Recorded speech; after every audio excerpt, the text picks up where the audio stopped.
Kun raadiyoo sagalee Oromooti. Raadiyoon sagalee Oromoo torbanitti guyyaa 3 wixata roobii fi sanbata galgala keessaa sa'a 7 hamma 7 walakkaatti kan isiniif darbu. Tamsaasni dambalii gabaabaa meetir baandii 16 yookaan kiiloo heerzii 17,850 fi karaa intarneetii oromovoice.org darbu kun amma jalqaba. Kun raadiyoo sagalee Oromooti. Kun sagantaa keenya Guraandhala 8 bara 2016 akkam jirtu dhaggeeffattoota keenya. Har'a Qophii Fayyaa Hawaasaa fi Oromia Insight qabna. Qophiin Fayyaa mala ittiin dhibee Qakkee ofirraa eegan isiniif dhiyeessa. Oromia Insight immoo gaaffii fi deebii Pr Hamdeessa Tussoo waliin godhame kutaa xumuraa isiniif dhiyeessa. Kan isin keessummeessu Dhalisee Odaajooti amma gara oduutti isin dabarsa.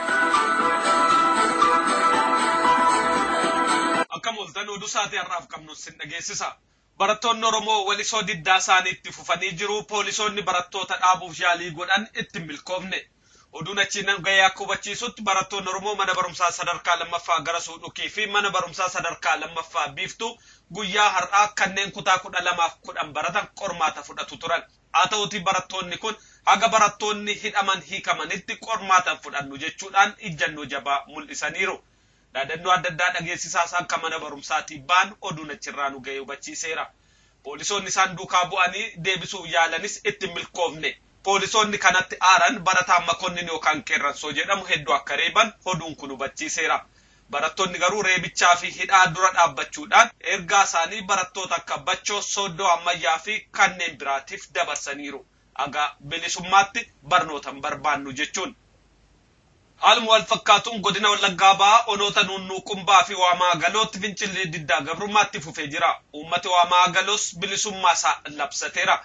Diddaa barattoota dhaabuu waraanni wayyaanee Nuunnuuqumbaa magaalaa Daree keessa qubatee ture gara naannoo sanaatti kan argamu aanaa Waamaa Galoo magaalaa Qassoo fi Kiillootti ce'uudhaan uummata gooluu jalqabe. Akkuma kanaan guyyaa kaleessa humna gaazii Waamaa Galoo fi Nuunnuuqumbaarraa gandoota walitti aanan Furdaasaa Qaanqoo akkasumas Nuunnuu Adaree fi naannoo sana weeraruudhaan uummata gidirsuutti fufe. Itti dabaluunis gandoota akka Buttujjii, Qasoo, Goosanii kiiloo keessa seenuun uummata iraarsuutti fufe. Uummannis diddaa isaanii itti fufuudhaan jaleewwan naannoo sana jiran kan akka dabalaa ayyaanaa irratti tarkaanfii fudhachuun beekameera. Itti fufuunis uummati gamtaadhaan ka'uudhaan humnoota agaazii of keessaa ari'ate bilisummaas akka labsate oduun achirraa nu gahee hubachiiseera.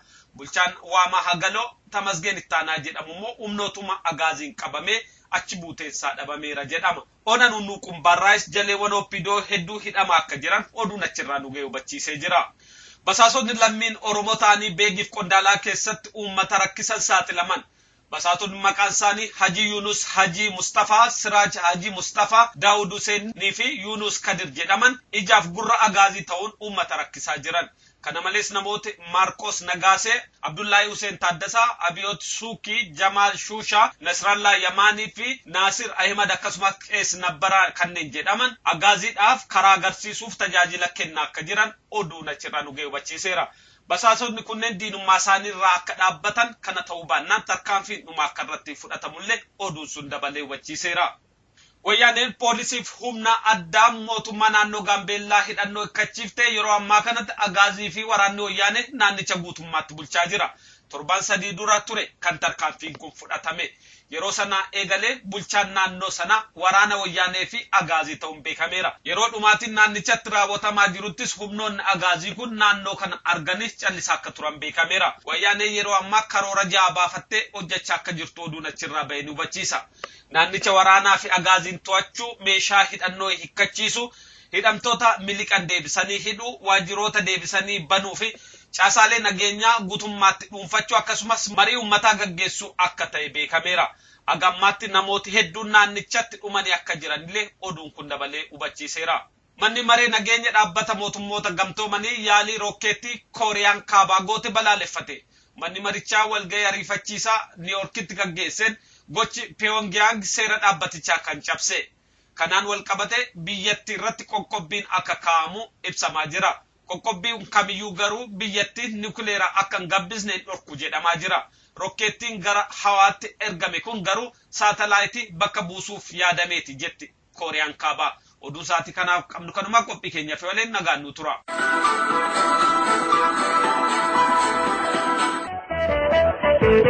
Ayyuba biba sabati kita namiti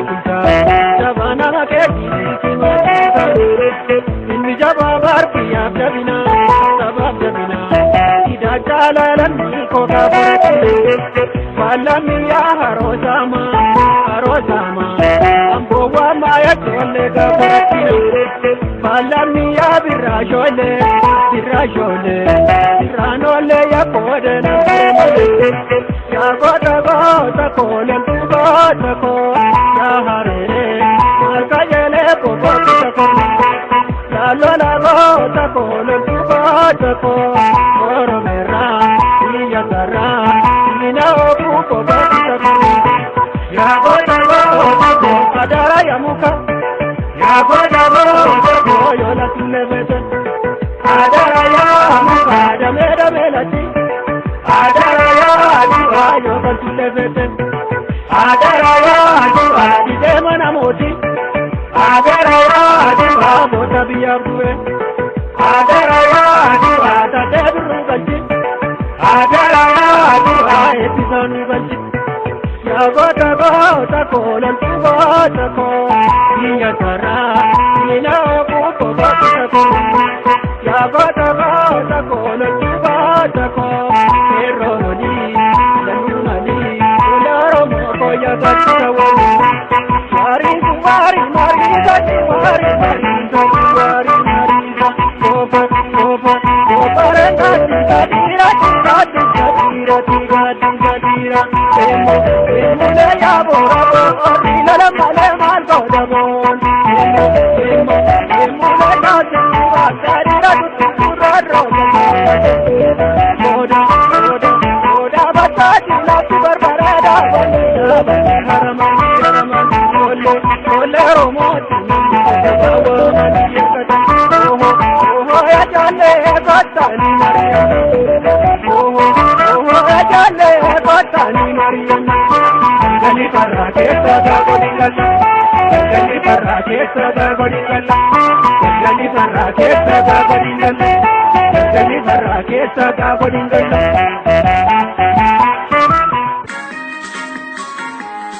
Qophii Fayyaa Hawaasaa.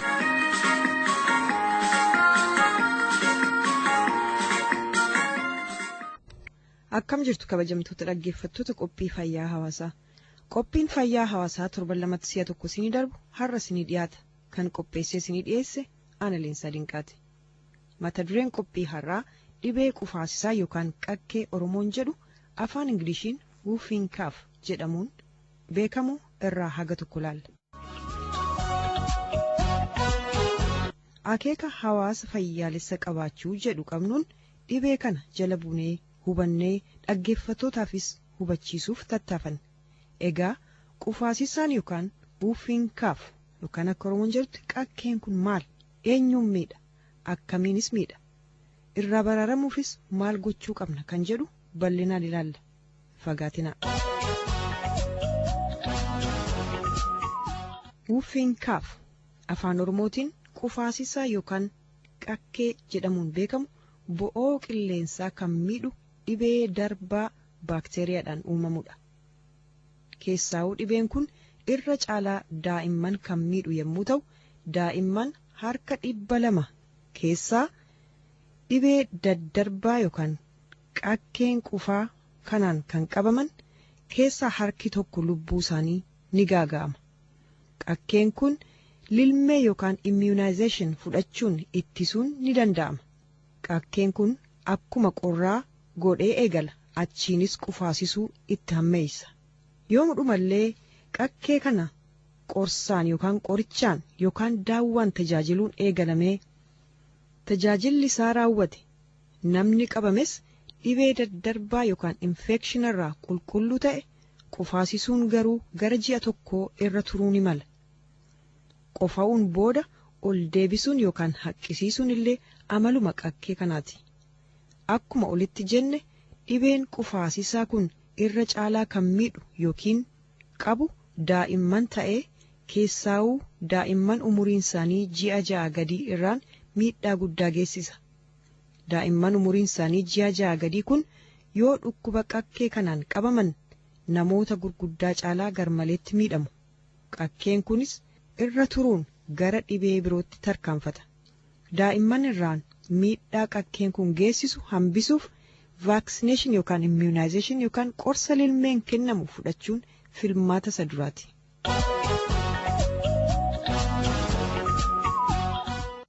Mallattooleen qakkee yookaan qufaasisaa yookaan immoo wuuffiin kaaf kanaan qabamu maal fakkaata? Yemmuu qabu utaalloo yookaan dufkaaka waliin mallattooleedhuma wal fakkaataa qaba. Garuu yeroo gabaabaa keessatti amala jijjiirrataa deema. Kunis tokkoffaa qufaasisuun kun hammaataa deemuu. Lammaffaa qufaa salphaa yeroo kaan fardii ta'e irra caalaa sagalee addaa qabaachuu. Qufaa booda haqqisiisuu yookaan ol deebisuu. Afraffaa daa'imni hafuura baafachuu dhaabuu. Bifi daa'ima kanaas gara bifa samiitti yookaan buluutti jijjiiramu. Walumaa gala daa'imman balaa qakkee yookaan wuuffiin kaaf jedhu kanaaf saaxilaman daa'imman umuriin isaanii ji'a 6 gadi jiran ta'uu qorattoonni fayyaa bira gahaniiru. Haa ta'u malee umuriin isaanii ganna 1 gadi kan jiran hunduu carraan qakkee kanaan qabamuu isaanii guddaa ta'us akeekaniiru. Kanaaf daa'ima yookaan daa'imman kee yeroo yerootti to'achuun barbaachisaadha. Yoo daa'imman gara hidhii isaanii yookaan gogaa dhumti isaanii jijjiiramu agarte, keessaa'uu bifa samii yookaan buluu ta'e agarte, yookiin qufaan walmakee hafuura baafachuun isaan dhibaa jira ta'e daddaffiin mana yaalaa geessi. Qufaasisaa yookaan qakkeen kun yemmuu hammaachaa deemu garamitti tarkaanfata? Tokkoffaa dhiiguu. Kun funyaan yookaan afaan keessas yookaan qaama mucaa yookaan daa'imma sanarraa ni mul'ata jechuudha. 2. Yeroo dheeraaf hafuura baafachuu dhaabuu. 3. Infekshina yookaan dhibee darbaa sombaa yookaan nimooniyaa kan jedhaniin qabamu. 4. Infekshina yookaan dhibee darbaan kun gara sammuutti ol bahuu. 5. Gaggabuu fi qarqara du'aa ga'uu koomaa jechuudha. 6. Sammuun hojii ala ta'uu yookaan permanent brain damage qabaachuu. 7. Inni dhumaa du'atti dabarsee kennuu jechuudha. Qakkeen yookaan qufaasisaan kun akkamiin tokkorraa tokkotti darba? Akkaataa qufaasisaan kun itti darbu qilleensa keessa yemmuu ta'u, kana jechuun yemmuu daa'imni yookaan namni qufaasisaan qabame sun qofa'u yookaan axxiffatu, qufaatu yookaan axxiffattu, dhangala'aan yookaan gororri afaan keessaa faca'u darbatamee nama naannoo sana jirutti faca'a. Akka kanaan salphaatti walitti dabarsuun danda'ame jechuudha. Qufaasisaa kanaan qabamanii haga guyyaa 21ffaatti yookaan ammoo qabamanii haga antibiyootik yookaan qorsa kanaaf kenname guyyaa 5f haga fudhataniitti infekshin yookaan dhibeen darbaan sun qaamuma keessa jira jechuudha.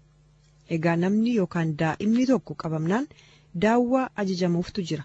Keessaa'uu daawwaa garee antibiyootik jedhaman guyyaa 10f yoo ajajame haga daawwaa kana guyyaa 5f fudhatamu namni sun dhibee qufaasisaa kana dabarsuuf carraan jiru guddaadha. Biyyoota daawwaa lilmee kana yookaan vaaksineeshina kana kennuuf gahaa ta'an keessatti qakkeen yookaan qufaasisaan kun dafee to'atama. Egaan dhaggeeffattoota keenya qophiin fayyaa har'aaf qabannee dhiyaanne asuma irratti raawwata. Qophiilee hafan waliin turtii gaarii.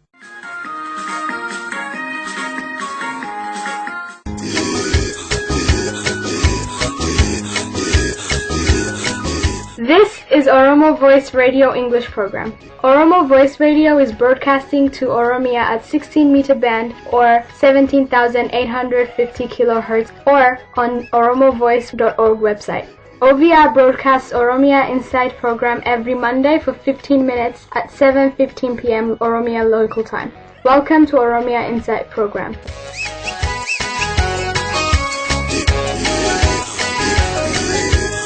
Welcome to Oromia Insight. My name is Ali Galato. This is part 2 interview with Professor Hamdeessa Tussoo about Oromo land. Emperor say, you Janoi, huh? So Janoi, huh? How come, Your Majesty, how come you replaced us, you clipped us, you took away everything we have in Arsi?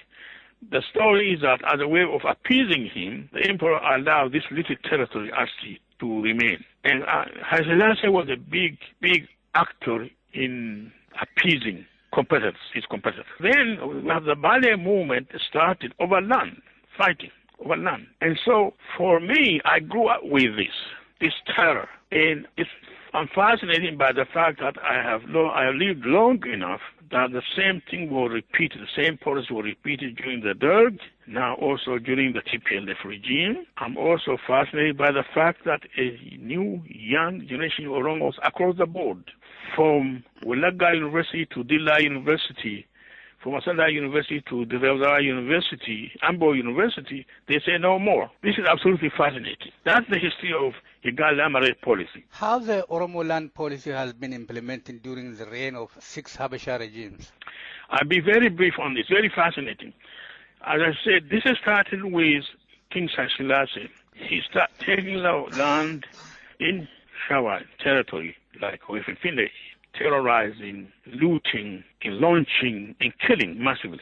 He has the guns. Oromo all have a horse in the space. And then, of course, he died. And then Emperor Milik, after the third generation of his family emerged, was able to conquer the Oromos. Essentially, the way he did was, a lot of people don't understand, even Abasha don't understand this history, and outsiders don't understand. There was always this history of competing with Abasha communities. 3 Abasha communities, Tigra community, the North Amhara community, which is Gondor and Gojam, and the Shawa Amhara, which is a small community surrounded by Oromos. So Emperor Theodros dies and the village takes over. Johannes takes over. Then he dies, village takes over, okay? So it started with King Selassie, this policy. They, as I said before, Milik expanded it, completely took away the land, Oromo land, okay? Then we come to Haile Selassie. Haile Selassie inherited the empire built by Emperor Milik. His main goal was to make sure that the Oromos would not rise up again. At the same time, he wanted to introduce some modernity to Ethiopia, but keep the feudal system. And then at the same time, he sent students abroad, also created a university, Haile Selassie First University. And then the young generation revolted against the feudal system. And then the land issue became an important issue across the board. During the 1970s, it became the marching theme, land for the tilters, so land for the farmers, people who live on the land. And so Haile Selassie, this is very important to remember. Every policy that the Abasha government makes with respect to the South is to marginalize the Oromo. Why? We always perceive Oromo, number one enemy, because Oromo is large in population, majority, history of bravery, also Islam. Therefore, this was a preoccupation of the Abasha. So every policy was to make sure that Oromo will not rise up again. Just in addition, every development that came up in the South was to make sure that Abasha power becomes permanent, because irreversible. That was their policy. Then with respect to the Derg, it's fascinating. The Derg took place. Remember, the movement to remove Haile Selassie was not started by the Derg, by the military. It started by students and by intellectuals across the board. They were fed up with the feudal system, and they really, many of them taught intellectual people like Professor Masud Wuldamariam. They really wanted to get rid of the feudal system, let the land go back to the people. The Derg took over the land, the government or power, and he said the land belongs to the state. So the southern land, which was taken by Emperor Milik, did not go back to the people of the south, including Oromos. It went to the state. And then the tension began during the Derg. The tension was, there was a Clear Liberation Front, TPLF, there was Tigray Liberation Front, TPLF, there was Oromo Liberation Front, there was Sidama Liberation Front, and others. So the Derg became isolated, became concerned, so they introduced villagerization, forced villagerization, forcing people to go to villages, uproot from their families, uproot from their villages, and they create these new units. People like me, others interpret this as a process of changing the basic structure of our society. You uproot, you change this structure, people become disconnected. And then also there was Oromo Liberation Front. There was a Oromo Liberation Front, so they transported new settlers from Wollo, from Tigray, famine-stricken area to the south. By resettling people in the south, they had two goals. One was to deprive TPLF human resources for its fighters. Second was to make sure that OLF would not have any place to hide in the south. Therefore, that's what they did about land during that time. Let's come to the TPLF. The TPLF is a mixture of all the above. It's a fascinating. That is, the TPLF introduced this land grab in a new form. It has the element that took place during Haile giving lands to foreign companies. But it's massive. And it's really massive. And if you remember, Mada Zenawi, who became the prime minister, he told the West that we are going to invest in state development. He also told the West, there's a record. He said, we are going to choose Chinese models. Don't disturb us about your democracy. So with that, they went into full scale of taking land from the southern people, Gambelas, others, and then the Oromos. With respect to what happened in Finfinne is this, that Finfinne is located where the Oromo territory are the thinnest. Okay? By also the TPLF declared by its policy that Finfinne should be a federal city. The rulers of Ethiopia are from Tigray. They are the ones who decide in Oromo territory what the city should be, meaning it's federal city or local city. So they go to massive uprooting, and then the Oromos start resisting. Here is my thesis. The ultimate goal of TPLF is this, that if they develop massively the Oromo territory or southern territory, then it would ensure that there will be no chance for the Oromos to rise up and then develop their own state. It's a form of permanent control. That was the purpose. Second, by giving these lands to companies, foreign companies, the TPLF has added another set of actors, stakeholders, so to speak. So should Oromo rise up to get rid of these, there will be a claim about human rights, their properties, and so forth. So this is a very systematic way of completely making sure that Oromo will not rise up again. So this is essentially, this is the stuff that the West don't understand. The politics of it is this, in other words. One is to make sure that the Oromo will not rise up again. Second, this resource has to be controlled. This resource has to be controlled by one particular Abasha, either by Amharas, that happened during King Menelik in Haile and Dadak, now by Tigrayans. If you recall, the Tigrayans have their own grievances. The grievances are, in summary, that Emperor Menelik gave away a territory to Italy, and then conquered the south, took these huge territories, became so powerful, but we don't share the spoils with the Tigrayans sufficiently. Therefore, we have to find a turn we can control Ethiopia so we can share goodies from the south. This is the Tigrayan grievance as well as their plan.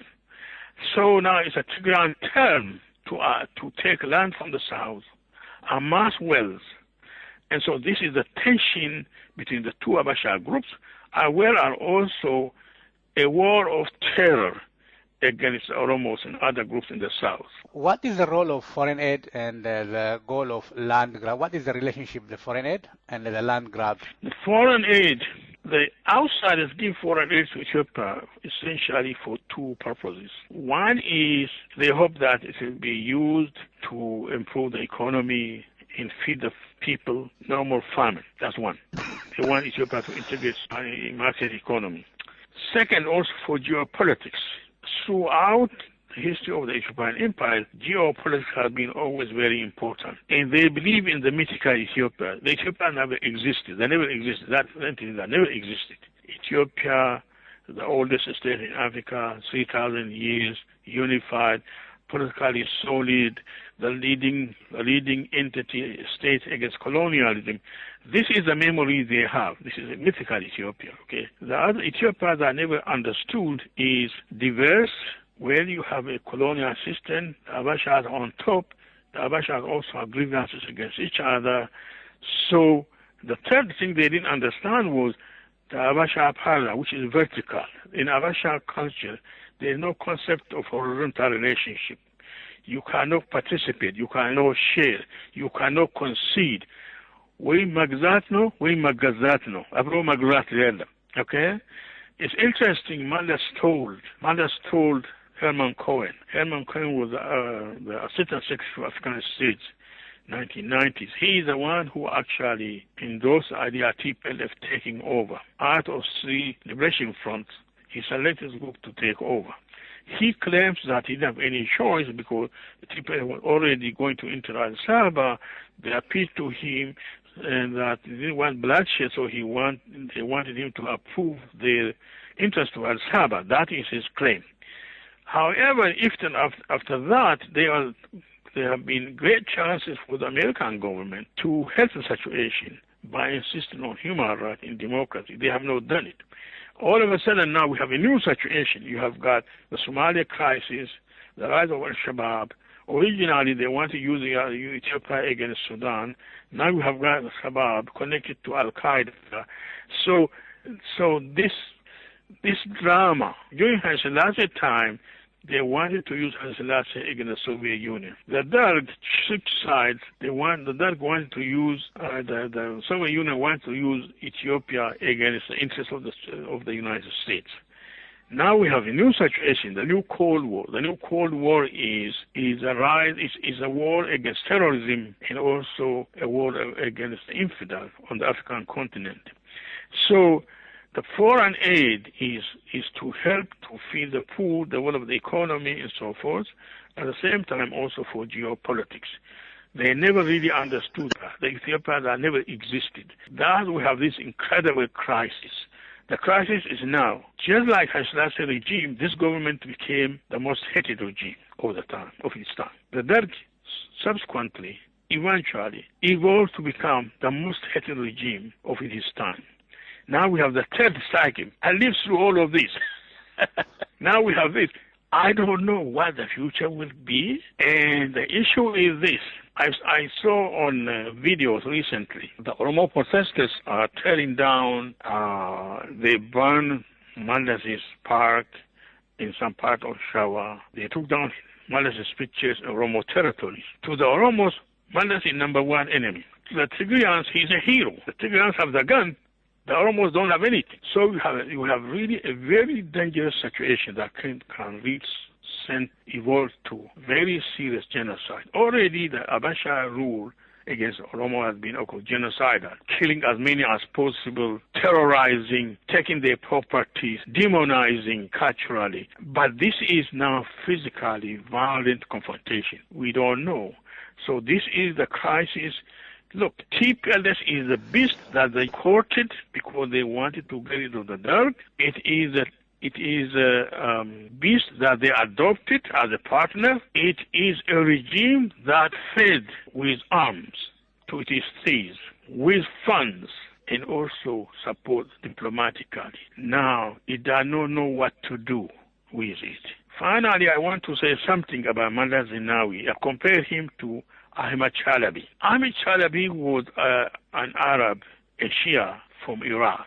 A brilliant man. He had masters in mathematics from MIT, PhD from University of Chicago, a rich man, and he lived in Jordan, and he embezzled the bank there in kind of for 30 million. He was accused, convicted in his absence. And so he campaigns for a long time to get rid of Saddam Hussein. He campaigns to the American government. And he tells them that Saddam Hussein are weapons of mass destruction. So he smuggles out a bunch of Iraqis, soldiers, others, to testify in front of American authorities. Believed him. They invaded Iraq. They looked for weapons of mass destruction. They were not there. So they asked Ahmed Chalabi, why did you do to us? He said, why are you fussing? After all, you removed the dictator. You can help us to create a democratic Iraq. The rest is a story. You know the story, okay? Malla Zenawi was Ahmed Chalabi of Tigray. Smart, charming, eloquent. So he told the Americans, we are going to introduce democracy. We are going to make state develop. Don't worry, they swallowed it. Now we have this incredibly dangerous situation. Thank you, Professor, for taking the time and explaining about land, the Oromo land, the policies, and the TPLF goals. We appreciate your input, Professor, as always. Thank you very much for your time. Night, bye.